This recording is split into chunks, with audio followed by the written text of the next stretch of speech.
नमस्कार RJD rutting channel को आपको स्वागत। एनवीआर अनुष्ठान रे bite into place food carnival कार्यक्रम अनुष्ठित रायगड़ा साइप्रियानगर स्थित एनवीआर एजुकेशनल इंस्टीट्यूट कैंपस रे गतकाली अनुष्ठित हो एक भव्य food carnival bite into place स्वादिष्ट खाद्य सहित छात्र छात्री सफलतार यह उत्सव गतकाली बेस धूमधाम रे पालन करा जायतिला। ए कार्यक्रम मुख्य आकर्षण थिला छात्र छात्री द्वारा प्रस्तुत होइतबा विभिन्न फूड काउंटर। ओडिशा खाद्य ठुरु आरंभ करी मॉडर्न स्नैक्स पर्यंत सबुठी थिला छात्र छात्री हाथर मैजिक।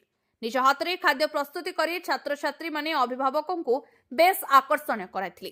खाद्य सहित गतकाली कार्यक्रम में जूनियर व सीनियर विभाग छात्र छात्री को विभिन्न क्षेत्र में सफलता पाई पुरस्कृत मध्य करा जायतिला।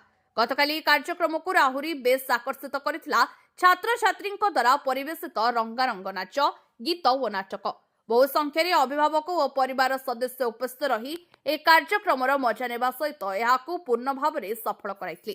शेष में एनवीआर स्कूल मैनेजमेंट पक्षरु समस्त अभिभावक छात्र छात्री और अतिथि को आंतरिकता सहित धन्यवाद अर्पण करा जायतिला।